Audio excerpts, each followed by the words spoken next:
حضرت ابو ہریرہ رضی اللہ تعالیٰ عنہ سے روایت ہے کہ رسول اللہ صلی اللہ علیہ وسلم نے فرمایا کہ جب کوئی تم میں سے آمین کہے اور فرشتوں نے بھی اسی وقت آسمان پر آمین کہی، اس طرح ایک کی آمین دوسرے کی آمین کے ساتھ مل گئی تو اس کے پچھلے تمام گناہ معاف ہو جاتے ہیں۔ حضرت ابو ہریرہ رضی اللہ تعالیٰ عنہ سے روایت ہے کہ رسول اللہ صلی اللہ علیہ وسلم نے فرمایا کہ جب امام غیر المغضوب علیہم ولا الضالین کہے تو تم بھی آمین کہو، کیونکہ جس نے فرشتوں کے ساتھ آمین کہی اس کے پچھلے تمام گناہ معاف کر دیے جاتے ہیں۔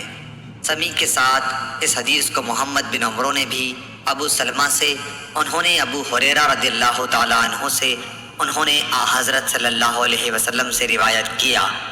اور نعیم مجمر نے بھی ابو ہریرہ رضی اللہ تعالیٰ عنہ سے، انہوں نے حضرت صلی اللہ علیہ وسلم سے۔ حمام بن یحییٰ نے زیاد بن حسان عالم سے بیان کیا، انہوں نے حضرت حسن رضی اللہ تعالیٰ عنہ سے، انہوں نے حضرت ابو بکرہ رضی اللہ تعالیٰ عنہ سے کہ وہ رسول اللہ صلی اللہ علیہ وسلم کی طرف نماز پڑھنے کے لیے گئے۔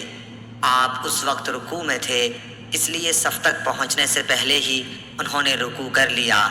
پھر اس کا ذکر نبی کریم صلی اللہ علیہ وسلم سے کیا تو آپ نے فرمایا کہ اللہ تمہارا شوق اور زیادہ کرے، لیکن دوبارہ ایسا نہ کرنا۔ عبداللہ طحان نے سعید بن ایاس حریری سے بیان کیا، انہوں نے ابو العالیٰ یزید بن عبداللہ سے، انہوں نے مطرف بن عبداللہ سے، انہوں نے عمران بن حسین سے کہ انہوں نے حضرت علی رضی اللہ تعالیٰ عنہ کے ساتھ بصرہ میں ایک مرتبہ نماز پڑھی، پھر کہا کہ ہمیں انہوں نے وہ نماز یاد دلا دی جو ہم نبی صلی اللہ علیہ وسلم کے ساتھ پڑھا کرتے تھے۔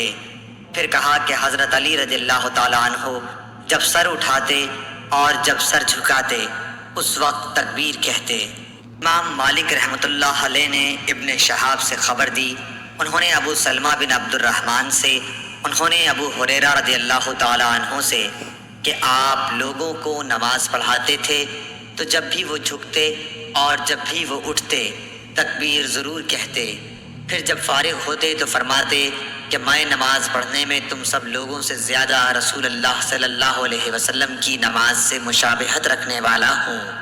حماد بن زید نے بیان کیا، انہوں نے غیلان بن جریر سے بیان کیا، انہوں نے مطرف بن عبداللہ بن شخیر سے، انہوں نے کہا کہ میں نے اور عمران بن حسین نے علی بن ابی طالب رضی اللہ تعالیٰ عنہ کے پیچھے نماز پڑھی تو وہ جب بھی سجدہ کرتے تو تکبیر کہتے، اسی طرح جب سر اٹھاتے تو تکبیر کہتے، جب 2 رکعات کے بعد اٹھتے تو تکبیر کہتے۔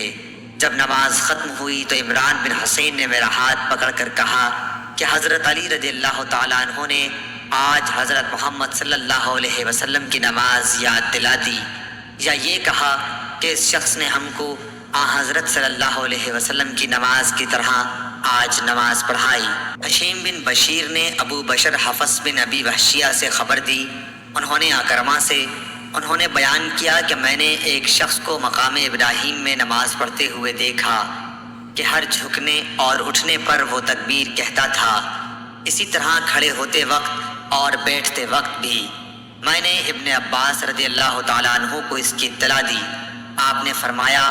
ارے تیری ماں مرے، کیا یہ رسول اللہ صلی اللہ علیہ وسلم کسی نماز نہیں ہے؟ حمام بن یحییٰ نے قتادہ سے بیان کیا، وہ اکرمہ سے کہا کہ میں نے مکے میں ایک بوڑھے کے پیچھے ظہر کی نماز پڑھی، انہوں نے تمام نماز میں 22 تکبیریں کہیں۔ اس پر میں نے ابن عباس رضی اللہ تعالیٰ عنہ سے کہا کہ یہ بوڑھا بالکل بے عقل معلوم ہوتا ہے۔ ابن عباس رضی اللہ تعالیٰ عنہ نے فرمایا تمہاری ماں تمہیں روئے، یہ تو ابو القاسم صلی اللہ علیہ وسلم کی سنت ہے۔ اور موسیٰ بن اسماعیل نے یوں بھی بیان کیا کہ ہم سے ابان نے بیان کیا، کہا کہ ہم سے قتادہ نے، انہوں نے کہا کہ ہم سے اکرمہ نے یہ حدیث بیان کی۔ ابو بکر بن عبد الرحمن بن حارث نے خبر دی کہ انہوں نے ابو ہریرہ رضی اللہ تعالیٰ عنہ سے سنا، انہوں نے بتلایا کہ حضرت صلی اللہ علیہ وسلم جب نماز کے لیے کھڑے ہوتے تو تکبیر کہتے، پھر جب رکوع کرتے تب بھی تکبیر کہتے تھے، پھر جب سر اٹھاتے تو سمع اللہ لمن حمدہ کہتے، اور کھڑے ہی کھڑے ربنا لک الحمد کہتے،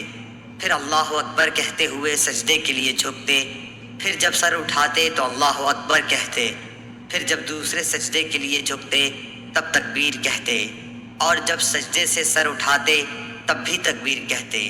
اسی طرح آپ تمام نماز پوری کر لیتے تھے۔ قعدہ اولیٰ سے اٹھنے پر بھی تکبیر کہتے تھے۔ اس حدیث میں عبداللہ بن صالح نے لیس کے واسطے سے بجائے ربنا لک الحمد کے ربنا ولک الحمد نقل کیا ہے۔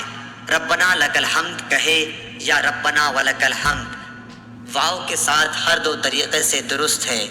شعبہ نے بیان کیا ابو یغفور اکبر سے، انہوں نے بیان کیا کہ میں نے مصعب بن سعد سے سنا، انہوں نے کہا کہ میں نے اپنے والد کے پہلو میں نماز پڑھی اور اپنی دونوں ہتھیلیوں کو ملا کر رانوں کے درمیان رکھ لیا۔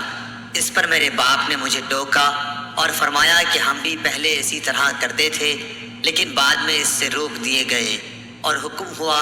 کہ ہم اپنے ہاتھوں کو گھٹنوں پر رکھیں۔